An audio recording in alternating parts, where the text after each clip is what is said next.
Good morning students, sweet morning. I am Rina Moore. I will teach you new topic saving investment approach. इससे पहले वाला बेटा हमने topic study किया था, हमारी पहले वाली अप्रोच थी ADAS अप्रोच। ठीक है, इससे पहले वाली अप्रोच कौन सी थी बेटा? AD equal to AS equilibrium approach. अब हम जो स्टडी कर रहे हैं सेविंग इन्वेस्टमेंट अप्रोच के रिगार्डिंग स्टडी कर रहे हैं। बेसिकली इस अप्रोच के अंदर क्या हो रहा है कि जो इक्विलिब्रियम जीडीपी की बात करें या फिर हम इक्विलिब्रियम इनकम के रिगार्डिंग बात करें, इसके अंदर क्या करने लग रहा है, जो लेवल ऑफ इनकम वो डिटरमाइन किया जाता है एट ए लेवल, उस लेवल पर जहाँ पर हमारे प्लान सेविंग किसके इक्वल आ जाए? प्लान इन्वेस्टमेंट के। तो प्लान जो हमारी सेविंग को रिप्रेजेंट करते हैं हम एस से, इन्वेस्टमेंट को रिप्रेजेंट करते हैं आई से। जो सेविंग है बेटा हमारी ये वाली, इसका क्या होता है? फंक्शन रिलेशनशिप होता है हमारी इनकम के साथ, यानी हमारी सेविंग होती है ये पॉजिटिवली रिलेटेड होती है किसके साथ है? हमारी इनकम के साथ। ठीक है, कैसे पॉजिटिवली रिलेटेड है हमें पता कैसे लगा? जब हमारी इनकम क्या थी? लेस अमाउंट में थी, तो हमारी वैल्यू कैसे आई? नेगेटिव आई। ठीक है, जैसे जैसे इनकम क्या हुई? राइज हुई, तो ये वैल्यू किस में चेंज होती चली गई? ये पॉजिटिव नंबर्स में कन्वर्ट होगी। यानी कंज्यूमर ने यहाँ पर क्या करने लगे? अभी तक कंजम्पशन ज़्यादा होता था इनकम से, अब इनकम ज़्यादा हो गई और कंजम्पशन क्या हो गया? हमारा कम हो गया। तो जो सेविंग फंक्शन होता है एज फंक्शन कहें, वो कैसा होता है? हमारा लीनियर फंक्शन होता है। लीनियर फंक्शन मतलब हम किससे डिनोट करते हैं? उसे स्ट्रेट लाइन के द्वारा डिनोट करते हैं। क्लियर? अब है उसके बाद है हमारा आई फंक्शन। आई फंक्शन मतलब इन्वेस्टमेंट है। ये कैसा है? ऑटोनॉमस इन्वेस्टमेंट है। ये इनकम से क्या है? इंडिपेंडेंट है, इनकम से इसका कोई रिलेशन नहीं है। ये क्या है? हॉरिजॉन्टल स्ट्रेट लाइन है। हॉरिजॉन्टल स्ट्रेट लाइन ये हमारी आई होगी, ये एक्स एक्सिस हो गया पॉइंट। ये जो इन्वेस्टमेंट ऑटोनॉमस है वो पैरेलल होती है हमारी एक्स एक्सिस के साथ। क्लियर? अब हम इसको स्टडी करेंगे किस चीज़ को? हमारा equilibrium bye saving and investment approach को। जो हमारी सेविंग और इन्वेस्टमेंट अप्रोच है, बेसिकली इसके अंदर क्या होता है कि कंज्यूमर की क्या है बेटा? इनकम गिवन है 0-100, y माइनस सी करते हो तो आपको वैल्यू निकल आती है सेविंग की। ठीक है, जैसे जैसे इनकम राइज हुई, आई आपका कैसा है? ऑटोनॉमस है 40-40, और आपको ये टेबल बनाने चाहिए। देखिए भाई, पहले यहाँ तक हमारी क्या है? इस पॉइंट तक हमारी saving is less than investment. इस पॉइंट पर क्या है? हमारी सेविंग इक्वल टू इन्वेस्टमेंट है, और उसके बाद क्या है? हमारी saving is less than investment. ठीक है, saving is less than investment. Clear? तो इसके अंदर ये है, तो हमारी इक्वल कब आई है? एस इक्वल टू आई, जो ब्लू लाइन से आपको दिखाई दे रहा है, जब हमारी इनकम 40 थी, consumption 360, S equal to I. Clear? तो आप ये कह सकते हो कि इसके अंदर क्या होने लग रहा है कि आपकी जो, देखिए अब मैं डायग्राम के द्वारा आपको चीज़ों को थोड़ी सी ग्राफिकल प्रेजेंटेशन कर रही हूँ, उससे आपको चीज़ें सारी सी क्लियर हो जाएंगी। देखिए ये है आपका डायग्राम। जो ये 45 डिग्री का एंगल है, ये रिप्रेजेंट करता है बेटा आपके किसको? 45 डिग्री का एंगल है, ये रिप्रेजेंट होते हैं आपकी AS, ये है आपकी ADC प्लस आई, ये इक्विलिब्रियम पॉइंट है जहाँ पर AD इक्वल टू AS, जो हमने फर्स्ट अप्रोच के अंदर स्टडी किया था। ये हमारी आउटपुट कहें, वाई एक्सिस पे आउटपुट कहें, इनकम कहें या एम्प्लॉयमेंट, ये इस साइड हम डिनोट करते हैं एग्रीगेट डिमांड।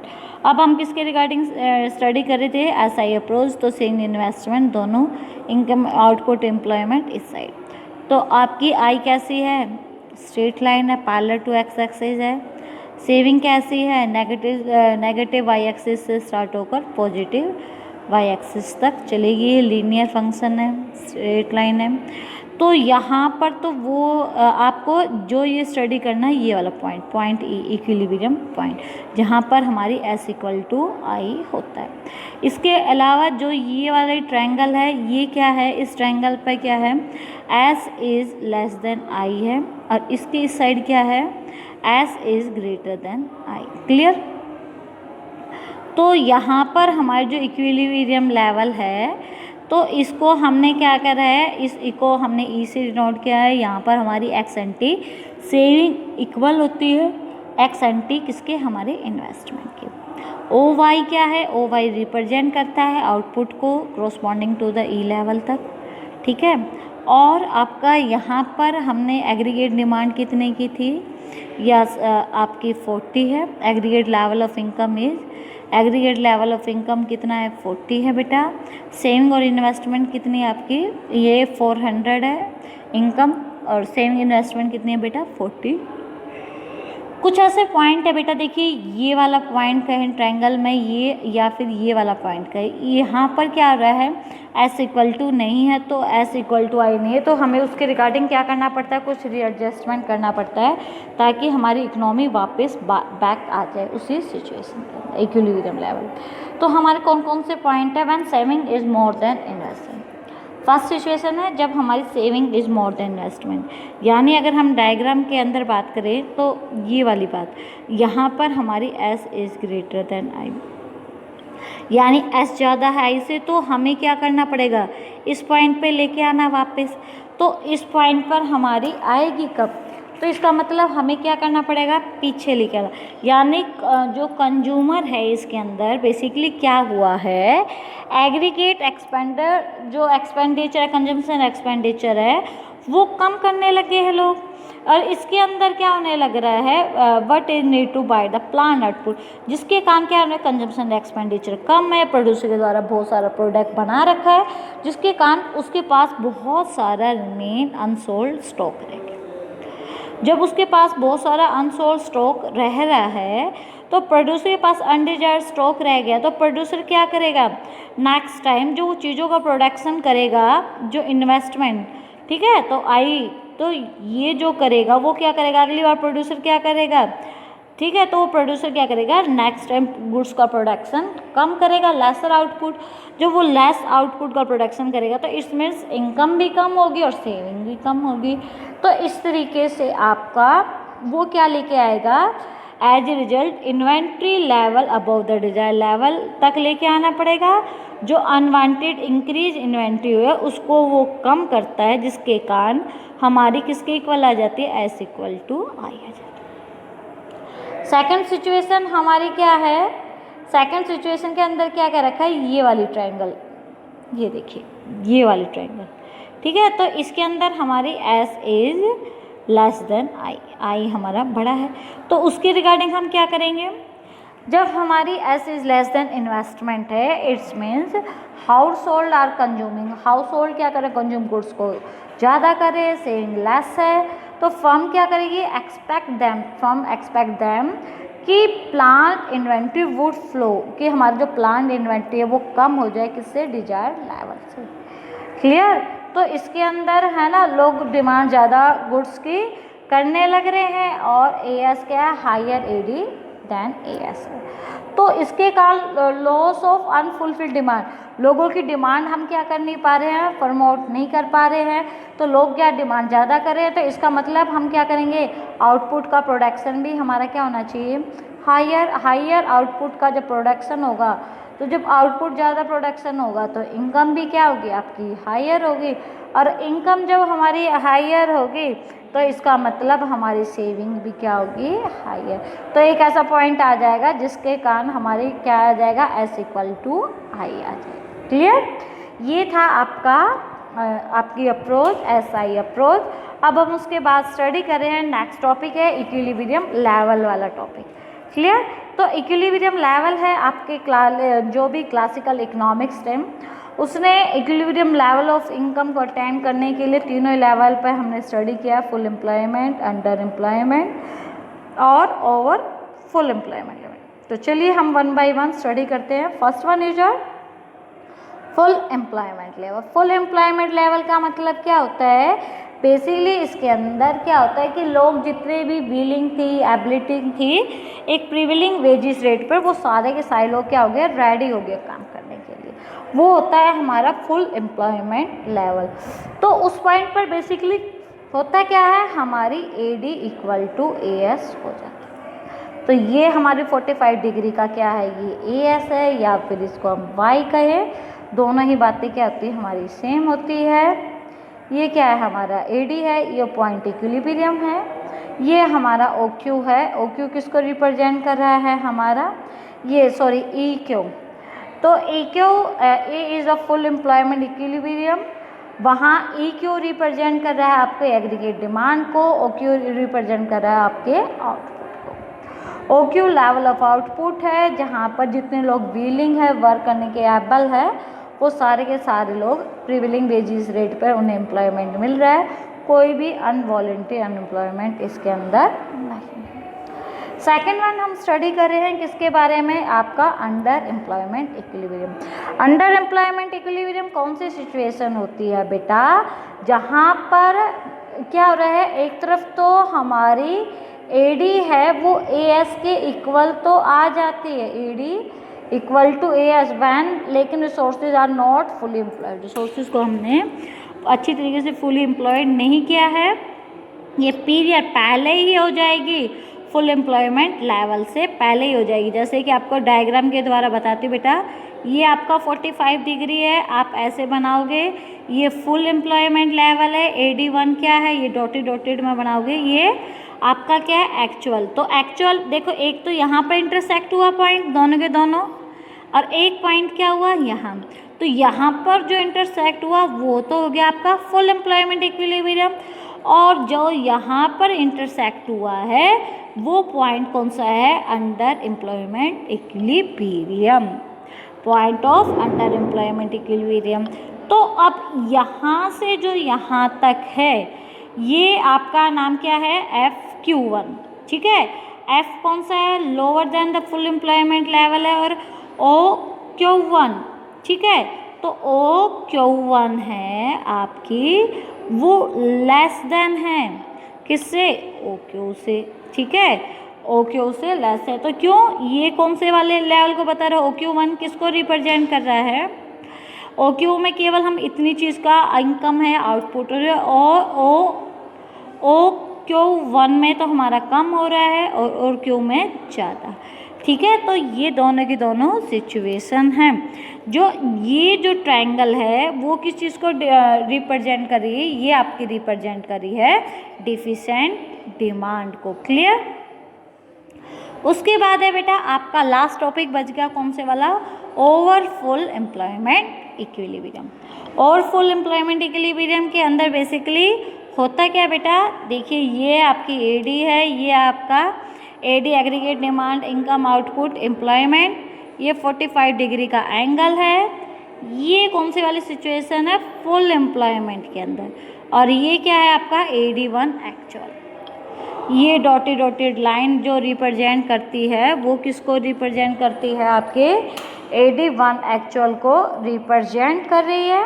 तो इसके अंदर एक तो हमारा यहाँ पर इक्विलिब्रियम हुआ, तो यहाँ पर इक्विलिब्रियम हुआ तो उसको हम क्या कहते हैं, फुल एम्प्लॉयमेंट, और एक इक्विलिब्रियम यहाँ हुआ है तो उसको हम क्या कहेंगे, over full employment equilibrium, clear. तो हमारा इस पॉइंट के अंदर क्या हुआ है, एक डॉट लगा के ऐसे बता दो, एक ही ऐसे बता दो, ठीक है। इसको भी नाम दे दो OQ1, क्लियर।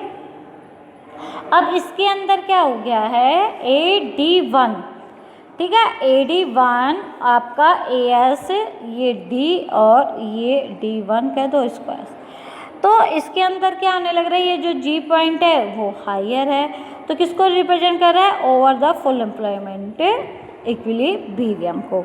और द फुल एम्प्लॉयमेंट इक्विलिब्रियम कब आता है, बेसिकली जब हमारी डिमांड कैसी होती है, एक्सेस डिमांड होती है, क्लियर। तो ये था आज का आपका टॉपिक, यह ओवर फुल एम्प्लॉयमेंट क्रिएट करती है आपकी इन्फ्लेशनरी प्रेशर को, इन्फ्लेशन होगा आपका, इन्फ्लेशनरी क्रिएट हो जाता है प्रेशर, ठीक है। तो इसके अंदर आपकी सिचुएशन क्रिएट हो जाती है। आपका यही था आपका टॉपिक जिसके अंदर हमारी इन्फ्लेशन प्रेशर क्रिएट हुआ है, actual output can not increase beyond the level of economy, जो आपके इसके अंदर कोई भी आइडल कैपेसिटी नहीं बचता है। जनरल प्राइस लेवल फुल आपकी ओवर एम्प्लॉयमेंट के अंदर, इन्फ्लेशन के अंदर क्या होता है, basically general price level increase हो जाता है और there will be no real increase in output, लेकिन जो आउटपुट में इंक्रीजमेंट है वो रियली में नहीं होता है। क्लियर? तो जनरल प्राइस लेवल इंक्रीज हो गया लेकिन एक्चुअली में आउटपुट हमारा इंक्रीज नहीं होता है, कोई आइडल कैपेसिटी नहीं होती है इसके अंदर। तो ये था आज का आपका टॉपिक। अब उसके बाद हम स्टडी कर रहे हैं, नेक्स्ट टॉपिक है आपका short run fix price analyse of product market. ठीक है, तो इसके अंदर बेसिकली आपकी क्या है, short run fix price analyse के अंदर क्या होता है, शॉर्ट रन, देखिए हम जो भी स्टडी करेंगे ये शॉर्ट टर्म टाइम पीरियड के रिगार्डिंग हम रिप्रेजेंट करेंगे। इसके अंदर क्या होता है बेसिकली, चलिए अब हम स्टडी कर रहे हैं बेटा आपका short run fix price analyse of product market. हम क्या कर रहे हैं, शॉर्ट रन टाइम पीरियड के रिगार्डिंग स्टडी कर रहे हैं। तो शॉर्ट रन हमारा टाइम पीरियड क्या होता है, जिसके अंदर क्या होता है basically some time to respond, इसके अंदर कुछ बेसिकली टाइम रिस्पॉन्ड करने के लिए दिया जाता है, किसके रिगार्डिंग, हमारी एक्सेस सप्लाई और डिमांड के रिगार्डिंग, जिसके अंदर प्रोड्यूसर जो गुड्स को प्रोड्यूस कर रहा होता है उसको अपडेट रहना पड़ता है प्रोडक्शन प्लान के अकॉर्डिंग। यानी एक टाइम पीरियड है, शॉर्ट टाइम पीरियड, जिसके अंदर उसे रिस्पॉन्ड करना होता है कि देखना होता है कि फोर्स के रिगार्डिंग कि उसे गुड्स के regarding excess supply excess demand तो नहीं है। सपोज कीजिए एक केस लेते हैं एक्सेस सप्लाई के फर्म, जैसे कि अगर मार्केट के अंदर क्या है एक्सेस सप्लाई है, तो उस सिचुएशन में क्या करेगा, फर्म प्लान करेगी कि नेक्स्ट साइकिल के अंदर वो चीज़ों को कम लेस प्रोडक्शन करेगी। तो जब वो प्रोडक्शन लेस करेगी तो हमारा जो अवॉइड एक्यूमुलेशन ऑफ इन्वेंट्री हो जाएगा। ठीक है, तो एक तरह से जैसे कि पिछले साल ज़्यादा प्रोडक्शन हो गया तो इस साल हम क्या करेंगे, इस साल हम कम प्रोडक्शन करेंगे। तो इससे क्या हो सकता है, एक इंडिविजुअल फर्म है उसका केवल स्मॉल ही रिलेशन होता है पूरी की पूरी मार्केट, क्योंकि एक मार्केट बहुत बड़ी होती है और एक इंडिविजुअल फर्म उसमें एक बहुत छोटी यूनिट होती है। तो वो एक अकेली इंडिविजुअल फर्म है, वो इन्फ्लुएंस नहीं कर सकती है मार्केट प्राइस को। तो उसे मार्केट के अंदर जो भी प्राइस होता है किसी भी गुड्स के रिगार्डिंग जो मार्केट के अंदर डिसाइड होता है उसको लेना पड़ता है, यानी प्राइस लेवल क्या होता है, इसलिए हम उसको हमेशा क्या मानते हैं, कांस्टेंट मानते हैं। और वो चेंज किसके अकॉर्डिंग होता है, जब इकोनॉमी के अंदर चेंज आता है, एनिमुलेट जब फैक्ट के अकॉर्डिंग एक्सेस डिमांड और सप्लाई के अकॉर्डिंग। तो इसके अंदर हम अज्यूम करते हैं short run fix price analyse के अंदर कि प्राइस हमारे कांस्टेंट रहेंगे शॉर्ट रन टाइम पीरियड के अंदर, और वो चेंजमेंट कब आते हैं, हमारे हमेशा लॉन्ग रन टाइम पीरियड के अंदर ही चेंजमेंट आते हैं। क्लियर? तो इसके अंदर बेसिकली हमारी जो एग्रीगेट डिमांड है अंडर फिक्स प्राइस, ठीक है, जो हमने क्या किया है, एग्रीगेट डिमांड की है फिक्स प्राइस किसकी, फाइनल गुड्स की शॉर्ट रन टाइम पीरियड के अंदर।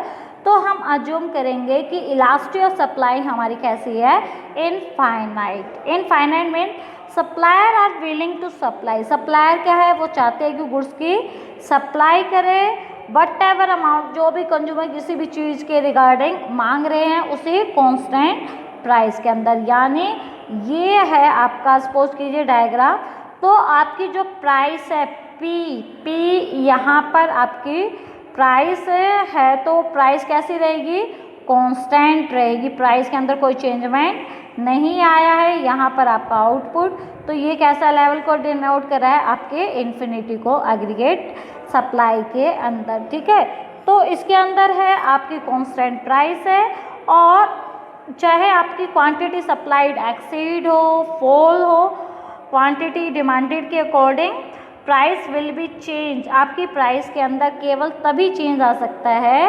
बिकॉज ऑफ एक्सेस डिमांड या सप्लाई। जब पूरी मार्केट के अंदर एक्सेस डिमांड और सप्लाई होगी तभी चेंजमेंट होगा। एक इंडिविजुअल फर्म के कारण कभी भी डिसीजन नहीं लिया जा सकता है कि हमें डिमांड को एक्सेस करना है या सप्लाई को, मतलब कि प्राइस के अंदर चेंजमेंट नहीं कर सकते एक अकेले इंडिविजुअल फर्म। क्लियर? तो इफेक्टिव डिमांड क्या होती है बेटा, जिसके अंदर हमारी, हमने इससे पहले भी हम स्टडी कर सकते हैं, टोटल डिमांड ऑफ कम्युनिटी होता है जो आपकी कॉरस्पॉन्डिंग मैट होती है सप्लाई से, यानी इफेक्टिव डिमांड वो डिमांड होती है जहाँ पर हमारी AD इक्वल टू AS होती है। क्लियर? ये हम पहले भी स्टडी कर चुके हैं। अब उसके बाद है हम स्टडी करें किसके बारे में, determination of equilibrium output under fix price. देखिए हमारा फिक्स प्राइस मॉडल है, ये जो हमारा फिक्स प्राइस मॉडल है बेटा, वो क्या कर रहा है, फिक्स प्राइस उसके अंदर फाइनल गुड्स के बारे में डिटरमाइन किया जाए। एडी के अंदर बेसिकली 2 कंपोनेंट होते हैं, सी और आई। फर्स्ट है सी की जगह हम वैल्यू पुट कर लेते हैं सी बार प्लस बी वाई, ठीक है। सी बार मतलब ऑटोनॉमस कंजम्पशन होता है, बी क्या होता है, एमपीसी होता है, वाई मतलब क्या होता है, इनकम होता है। बी इक्वल टू एमपीसी होता है, जैसे कंजम्पशन इंक्रीज होगा इंक्रीज इनकम से, तो ये स्लोप बी क्या करता है, स्लोप ऑफ कंजम्पशन फंक्शन को डिनोट करता है। जो हमारी आई होती है वो ऑटोनॉमस इन्वेस्टमेंट होती है, यानी इनकम का कोई इफेक्ट नहीं पड़ता है। तो अब हम क्या कर रहे हैं, एडी हमने क्या कहा था, सी इक्वल टू आई।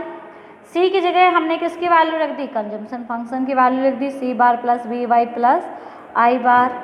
तो सी बार ऑटोनॉमस कंजम्पशन, आई बार मतलब ऑटोनॉमस इन्वेस्टमेंट, तो इसको हमने क्या कर दिया, टोटल ऑटोनॉमस एक्सपेंडिचर बता दी, A bar equal to C bar plus I bar, ठीक है। तो इसको अब हमारा फार्मूला क्या बन गया, A D equal to A bar plus B Y, clear.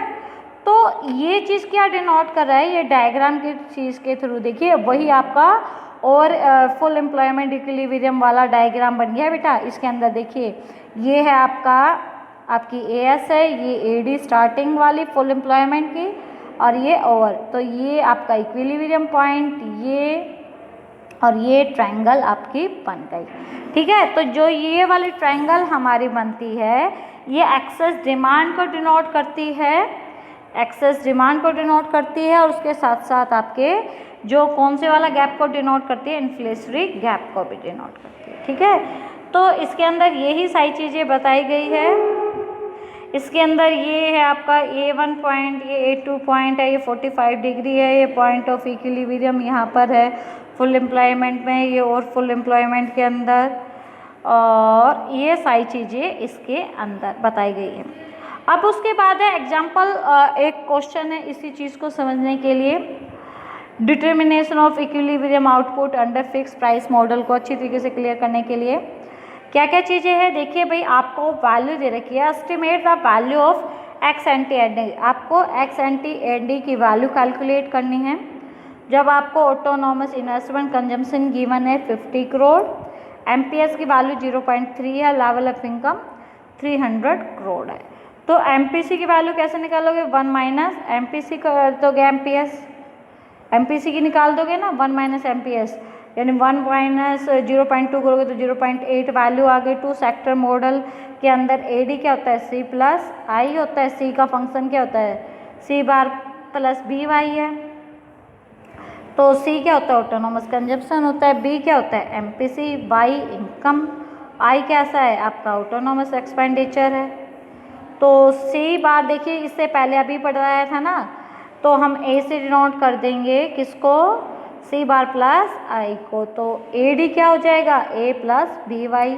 ए क्या है, हमने टोटल एक्सपेंडिचर हमारा कितना है 50, बी की जगह वैल्यू कितना रख देंगे 0.8, इनकम कितनी है 300 सॉरी रख देंगे ना 50 प्लस, जब 300 को 8 से मल्टीप्लाई करेंगे तो कितनी वैल्यू आ गई 240 प्लस 50 290। तो ये था बेटा आज का आपका टॉपिक। नेक्स्ट टॉपिक में हम स्टडी करेंगे किसके बारे में, कॉन्सेप्ट ऑफ इन्वेस्टमेंट मल्टीप्लायर। अभी के लिए केवल इतना ही। चलिए अभी मैं कर रही हूँ साइन आउट। वीडियो अच्छी लगे तो लाइक सब्सक्राइब जरूर। ओके बेटा।